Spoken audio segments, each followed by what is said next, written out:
if the Emergencies Act powers were granted in the most limited way, the tow truck drivers were forced, go get rid of the big rigs, line them up, tow, maybe I'm okay with that.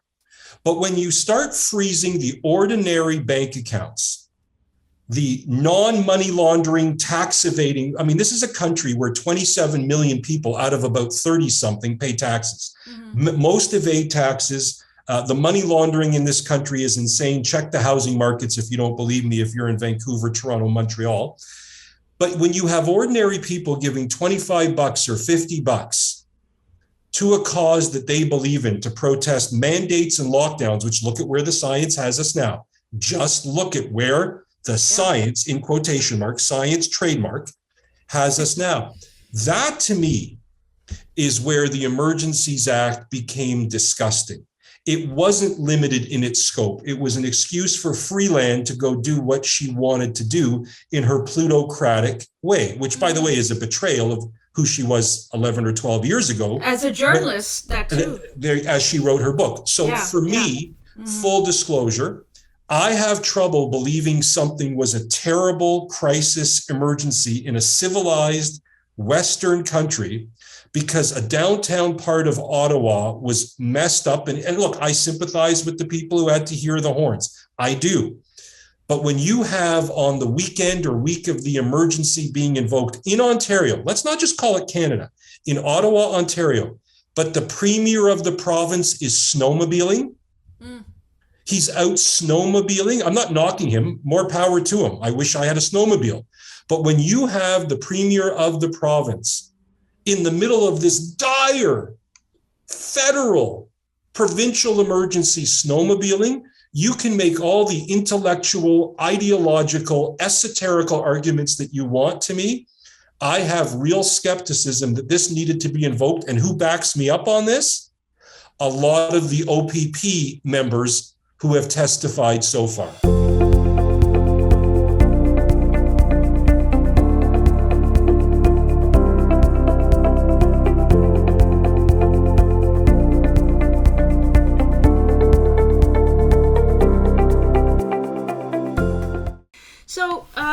So just shifting gears a little bit, Ari, what do you think of the conduct of the inquiry so far? What do you think of Justice Rouleau's handling of this? Do you think he's coming across as fair-minded and impartial to you? I think it's too early to say. I mean, look, he's a justice of the Court of Appeal. He's used to being fair-minded and impartial. I do think that this has too much of a tinge of politics. Freedom Convoy bad. Residents of Ottawa good, lawyers for Ottawa residents good, and fighting justice and sort of Superman versus Freedom Convoy people and lawyers bad and Lex Luthor like. That's not what the invocation of the Emergencies Act is about. Mm-hmm. It's not about whether you like either side. I've made this point repeatedly. I would be saying the same thing if this was a Black Lives Matter protest. I'm not a fan of that violence. Sorry, let me use the Seinfeld, not that there's anything wrong with an addendum. The mostly peaceful protests that you always have to say. I don't care if it was some far left Antifa protest. If it was on the streets of Ottawa in downtown, there wasn't violence. There was freedom of expression, freedom of assembly, these charter rights that used to matter, or in today's day and age, the freedom to not be offended. That seems to be now like in the Bill of Rights or the charters that I can't say anything that offends you. Well, if I can't say anything that offends you, there is no free speech. There is no freedom of expression. So back to your Justice Rouleau question, I think it's too soon to know. I think he's going to do his best but no judge descends from the mountaintops, Rupa. They're not immune to the politics, the partisanship, the pressure of the day, the idea that one side is light, the other side is dark. I always use a very cliche term, the other shoe test. If you don't think that X should happen because you don't like X, substitute them with Y. If it was a protest, if Trump was the Prime Minister of Canada and he flew in his West Palm Beach 757, right into Sussex Drive and landed improperly without permits. And 50,000 people with special pink hats did the very same thing with Priuses and Subarus and blocked up those streets in Ottawa and did all the noise and dances and megaphones and all of that.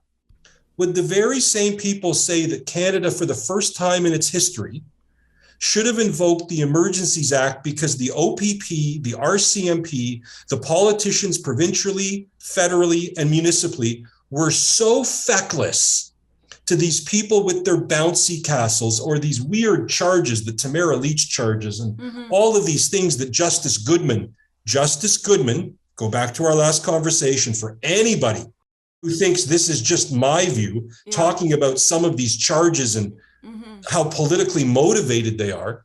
If you don't think it should be good for the goose, you have no business thinking it's good for the gander. That being said, as you and I speak, this is not over. There's a long way to go. I'm worried that the report will be bureaucratic speak. I'm worried that the conclusion of the report will be so judicial, so deferential to government, so deferential to the choices they had at the time, being, we don't look at things in hindsight. I have a feeling that will be part of the decision, which will render the whole point of the inquiry moot. We absolutely must look at things in hindsight, and I think there will be a tremendous amount of deference from Justice Rouleau to the liberal powers of the day, the Prime Minister Freeland and her Deputy Prime Minister Trudeau. I think there will be a tremendous amount of, no, I did that on purpose. Okay. That wasn't a misspeak. I did that on purpose. Yeah. I think that there will be a tremendous amount of deference. There often is in these kinds of cases, Rupa. It wouldn't be, new. If the facts lead us to Justice Rouleau, let me add a moment of levity. I'm a WWF, WWE fan. Stone Cold Steve Austin used to say, open a can of whoop ass. If Justice Rouleau heard enough to say, look, this is so serious, so much of an infringement, an affront to the rights of ordinary average Canadians, the way these people have been smeared, the bank accounts, the lack of due process, the ex parte this, the ex parte that, means without notice. If Justice Rouleau thought that, I'd be very shocked to see him write that. And I think that's going back to what I said at the beginning of Jagmeet Singh going, well, I'll have to see what the report says, even if maybe the act shouldn't have been done or maybe we had other options. I just have to see how it's written before I decide to part ways with Mr. Trudeau. Well, he actually said that even if the report concludes his words were a little bit nuanced. I have to read it first. Okay. He's a former criminal defense lawyer, Jagmeet Singh. People forget that. I used to see him at court. Okay. Now he's gone on to bigger and better and greener pastures. Mazel tov to him. But that's because I'm worried about getting a 700-page report here that basically just, even if he says there were other options or whatever, I have a feeling it will be so deferential that both sides will be able to claim victory. And to me, that will render the whole point, the expense. This is a very expensive process. I mean, everybody's in hotels, everybody's there in person, lawyers, this. Remember, they didn't want to pay for the convoy lawyers, which was horse manure. They had to go to court to get those monies opened up. That tells you something about this. That's an interesting point for another day, which is that you were going to have all the money in the world for the government lawyers, but the convoy people had to beg to have some of their money made available to them to defend themselves. Think that. Well, I didn't know this. So can you? Yeah, sure. So this was a big story. It didn't get talked about enough, which is, it's sort of like, and I don't want to be too long here. I don't know how much time we have left, but if the state charges Rupa or one of Rupa's viewers today with a crime, let's say you get charged with a crime. Let's make it an easy crime. He said, she said. Somebody says Rupa did X. You get charged criminally. Well, Rupa, you make a little bit too much money. That has nothing to do with what you make. You have to be way below the poverty line to get a lawyer paid for you. The government will have endless resources to prosecute you. Endless. Endless prosecutors, endless police, endless time in court, all on the salary, fully paid. You will have to pay me and I assure you I'm pretty expensive, to get you out of this. Now, why do I make that link? You may be completely innocent and you would like to defend yourself. And in a liberal, democratic world, it's supposed to be a fair fight. Well, the only way it can be a fair fight is if you basically bankrupt yourself to fight back. Look at Danny Fortin. Anybody who doesn't know what I'm talking about, look at the machinery of the state against Danny Fortin, the army person charged with sex assault. He's been bankrupted by his legal fees. It was a charge from 34 years ago. He's led an exemplary life since. His cross-examination is showing there's real problem, but he's bankrupted from it. He can't get hired, can't get a job. What's the point I make? At the Freedom Convoy or Emergencies Act inquiry, the government was going to have reams of lawyers, all the money in the world, by the way, Rupa, paid for by you and me. Yeah, of course. The convoy people, who have obviously skin in the game and a huge stake in this, they were told they can't access the money they've raised. It was frozen via court injunction. Remember, hundreds of thousands of dollars raised? Yep. It was frozen. That side didn't want them to have money to be able to pay their lawyers to fight back. Think that through. Ordinary average Canadians sent money to the Freedom Convoy people so that they would be able to afford legal representation. So they weren't sitting there firing questions off, because self-represented people or people who aren't lawyers, they're not going to do well at this. I know people watch too much TV and see the moron wanting to defend themselves. It never goes well. And so they had to go to court and seek an injunction to get their own money back, to level the playing field, to have legal representation, to do justice to their cause. And the point throughout our discussion this week is, if you look at the cross-examination done by people adverse in interest to the government's use of the Emergencies Act, you couldn't have done that without legal representation. The idea that they had to fight to access their own money raised by their own donors was a story that got very little attention. It came and went, but it bothered me very, very significantly as a citizen and as a lawyer. This has been bothering me for a while, Ari. What do you think of officials, politicians, and even Chief Bell yesterday or the day before, when these people characterize the protests as occupation and the protesters as occupiers? Shouldn't they be sticking to technical legal language or neutral language when it comes to something as big as this, which is ended up being very, very polarizing? What do you make of the fact that Chief Bell refers to the protests as occupation and the protesters as occupiers? It almost seems like he already has his mind made up, and he has an angle here. Well, he does have an angle here. He's made his own bias well known, that he thinks he needed the act, and he couldn't have done it without it. But I'm going to answer your question, Rupa. And when you have me on, you may get answers that you may not like and that your audience may not like, and you're well aware I don't care. I actually don't have a problem with that term. I think he uses it because nobody's going to push back, and he can, because Freedom Convoy bad, citizens of Ottawa police good, Trudeau government good, Freedom Convoy leech, conservative people bad, white supremacist, misogynist, racist, to quote our prime minister. So Steve Bell knows he has cover for that. The media is not going to push back on that term, so he can use it with impunity. Imagine if it was a Black Lives Matter protest, same cause, same way of doing it. Again, maybe not in big rig trucks, but same way, park downtown, not going anywhere. Do you think he'd call Black Lives Matter protesters occupiers? No chance. Do you think if it was an Indigenous protest about residential schools or money or this, do you think he'd call them that term? Not a chance on the planet. But here's why my answer may run afoul with the audience. And again, I don't care. They did occupy downtown Ottawa. It's a plain and ordinary word. They were told to leave. They didn't. There were injunctions to leave. They didn't. They made it clear that they're staying. Whether they should or shouldn't, that's probably a longer discussion for today. If they shouldn't have been in downtown Ottawa, by the way, Where should they be? Moose Jaw, Saskatchewan, Rainy River. If you want to protest the federal government and the federal government destroying the country with mandates and nonsense about the vaccines, again, I'm not an anti-vaxxer, I'm vaccinated, full disclosure, so nobody gets it.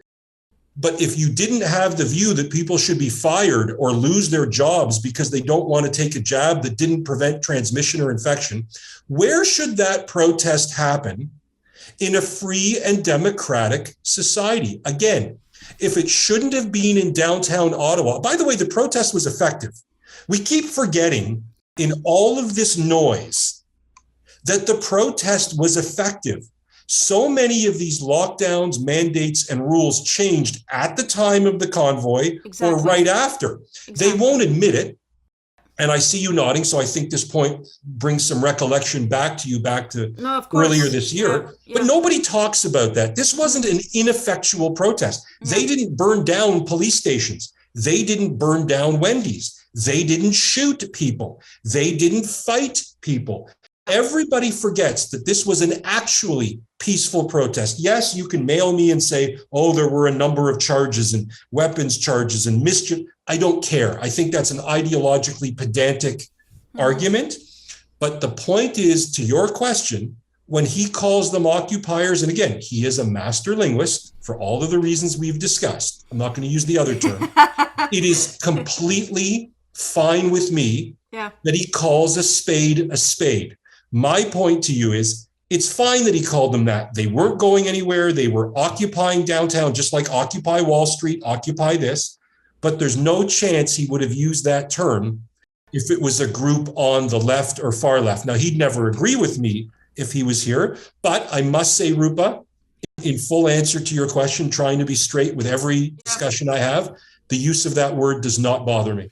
Yeah, no, I agree with you, Ari. I mean, occupying the streets of Ottawa, I have no problem with that sentence. But I think what's happening here is that they're using this term in a denigrating way, in a way that almost represents these people as outsiders, like an invading army. So let me stop you.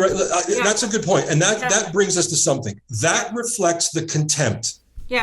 That we now see in Canadians. Okay, I'm going to say this very clearly, and again, you wrap me up whenever you want. I'm good, but I think you hit something that's very important. When words like that are used, Rupa, and I feel very passionate about this, and nobody knows what I really feel about the protest. Nobody knows. But when you use terms, I think occupant is more benign maybe than you do. I think there are other terms used by the Prime Minister, that these people are white supremacists. If race had anything to do with it. I mean, look at the trucking industry. Anybody need an explainer, an update on whether the trucking industry is white anymore? I mean, just go to your Google machine and figure it out. Or if you're anti-lockdown or anti-vax or thinks your kids should be in school and not becoming terrible at math and no social skills and not able to read people's faces and visual cues and have friends and have outside time and not be glued to an iPad, you're somehow now a misogynist, a racist, a white supremacist. There is, from the highest powers in this country, Rupa, there is, and they get rewarded for it, so don't get me wrong, it's a political calculation. There is a war on certain segments of the middle class. It is open, it is not hidden. There is a contempt for the ordinary, average, more historically Canadian, take your kid to hockey, go to Tim Hortons, work a couple jobs, maybe in manufacturing, maybe in your local town, maybe you're not in IT, maybe you're not working at Intel or something like that. There's a contempt in this country for the people who make this country and made this country, whether you're an immigrant and working 18 hours a day, whether you're Black, whether you're Indian. There is a contempt for people who are not insane, for people who are not woke. It is so easy, and you always see the term white supremacist being dragged about in a country that the census yesterday described as a quarter immigrant, none of them by the way, 10% from Europe, down from 65%. This is a country that is no longer white or run in that way, or white supremacist. Look at the people calling it out. They're the people in the highest echelons of power. And so the reason that I want to say that is because it's easy to go after the people that were in Ottawa.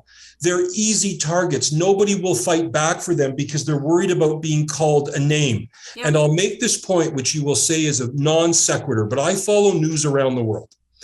If you look at the States, if you look at Biden, if you look at the midterm races, there's only one race you can go after and say it's evil. If you watch MSNBC, there's only one race you can go after and say it is evil. All of the flyover people in Oklahoma, Arkansas, the Midwest, you can insult all of those people to your heart's content. Say anything about any other race, any other religion, any other minority, you're done. You're toast. Yeah. Why do I make this point? Look at what happened at the hurricane in Florida. You'll say, what does that have to do with the Emergencies Act, to your point about Steve Bell's language? Look at the response from Ron DeSantis to the hurricane. Causeways destroyed, homes destroyed, bridges torn out, everything destroyed. Hundreds of thousands of Floridians of all voting persuasions, their retirement, their homes, everything wiped out. Look at the response in the days after the hurricane. Did you see Priuses showing up to fix the power grid? Did you see people in Subarus showing up to fix the power grid? Did you see far left teachers from New York City showing up to fix the power grid and fix the bridges? No. It's the Americans who have long been forgotten, the guys with beards, the women that want to have children and have them get a great education, the people that drive pickup trucks, the people that get up at 6 a.m. with a lunch pail, go to work, don't get home till 9. They don't make $1 million off their 401k. They're never going to run for office. They don't live on Twitter, Rupa. They're out trying to just be a decent person, decent breadwinners, trying to get by on 2 jobs, shopping at Walmart. I know you may say, and I understand why people say, what does that have to do with what we're talking about? It takes me right back to the convoy, the Emergencies Act inquiry, the use of the term occupier, what Justin Trudeau called them, rather than saying they're as Canadian as you and me, even if they don't believe in this globalist, not conspiracy, this globalist agenda, where every move we make always seems to have a disproportionately terrible effect on the middle class and the hardworking and the tax-paying, but somehow the Jeff Bezoses, the Mark Carneys, the Krista Freelands, and the Justin Trudeaus born with a silver shovel in his mouth, they always tend to do much better. Is that just a coincidence, Rupa? I think not. That's why I think you have to take the language that they use to describe ordinary average Canadians who are just trying to skate by. And you compare that to the actual reality of what you can and cannot say in this country. And to me, it's greatly depressing, if not offensive. Yeah, well, that was brilliant. I mean, I wanted to end on that, but I'm dying to get your take. This is a final question to you.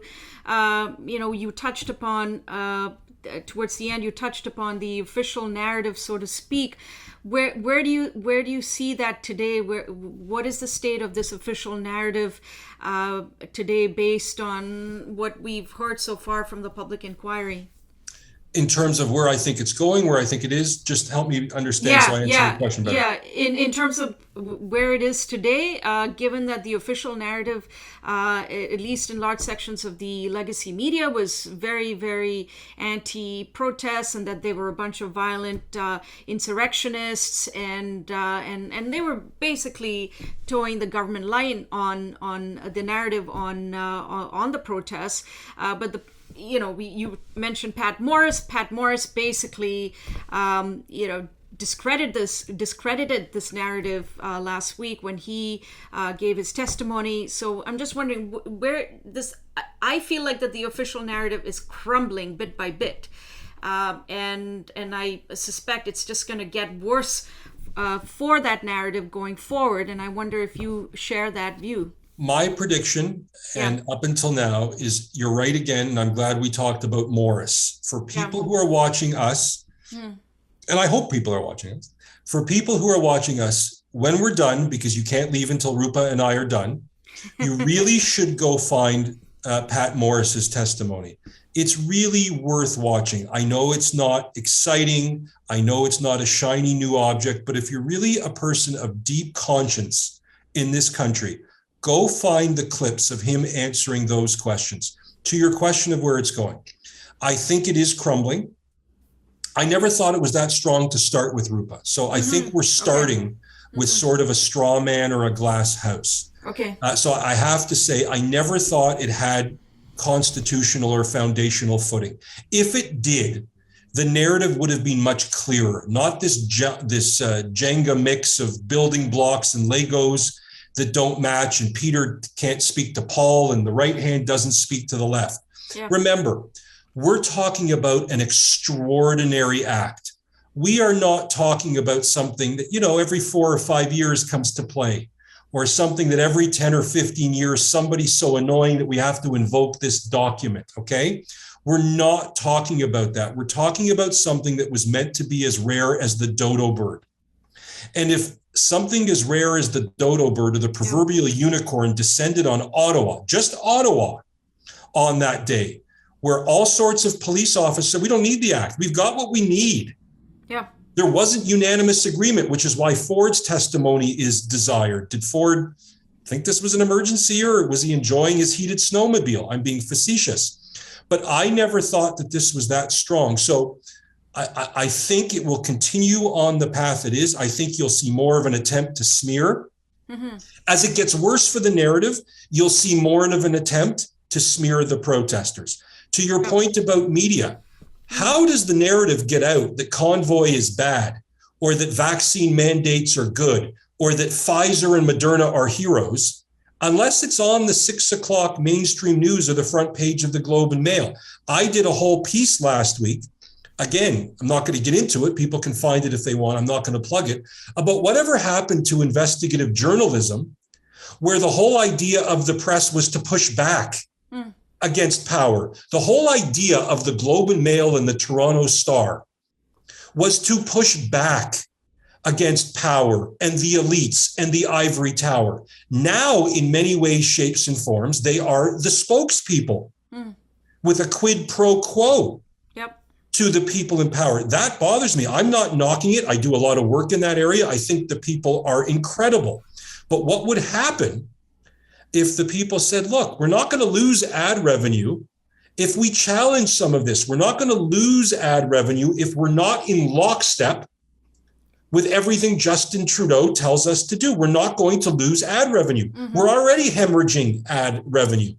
We don't need to be in lockstep or spokespeople as if it's the press gallery. So to your point about the media, that to me, we've lost that in the last 10 or 15 years with the loss of local journalism, everything moving to Twitter. I hate Twitter, full disclosure, anti-social media. I never call it social. It's the opposite of that. Twitter, as your colleague Barry Weiss says, and I know you think as highly of her as I do, is the masthead of the New York Times. If we just got rid of the insanity, which is also called wokeness, we wouldn't be in this point of view. Here's the end of my answer to your question, the denouement, if you will. As bad as I think the narrative is, the fact that it's crumbling or mixed, maybe I'll say mixed to be fair, I wouldn't be shocked if Justin Trudeau turns it around. I don't think he would be as prepared, even though he was going to testify and should and all. And I give him credit for this. I'm not a fan of his policies. I am a fan of his hair. I continue to be jealous of it. But the point of it is, I think if anybody can do it, I think people have such low expectations of his testimony that if anybody can turn the narrative of the previous weeks on its side, it may be him. I may be wrong. If I'm wrong, I'm going to be happy to be wrong. But I think that's the moment where I think the people following this will have their expectations affected. I don't know. We'll see. We'll talk about it in the future. But that is my sense of where this is going. Well, Ari, I mean, I hope you're wrong. But on that very depressing note, it's been a pleasure as ever having you on the show. Of course, we're just starting to get a sense of what's going to happen with the inquiry, but I'm so glad that you agreed to chat with me about the public inquiry into the Emergencies Act, and hopefully you'll be back again to talk about it some more as it unfolds in the coming weeks. And thanks for being on the show again, Ari. It's been a real pleasure, and as ever, it's been phenomenal, and I'm sure our viewers and listeners feel the same way. It's always great to be with you, Rupa, including a lot of viewers and listeners who I think have been long forgotten and tune into you, because I think the conversations we have, Rupa, and I feel this very sincerely, I talk about it a lot.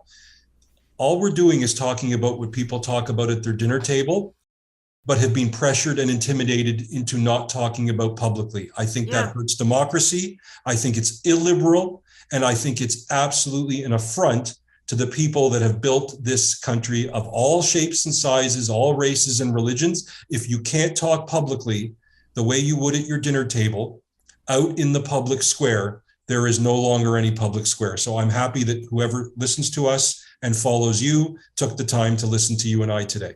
Well, I'm sure they did, and I'm really grateful that you came onto my show, and I hope to continue this conversation with you soon. Thank you, Rupa. Okay, take care, Ari.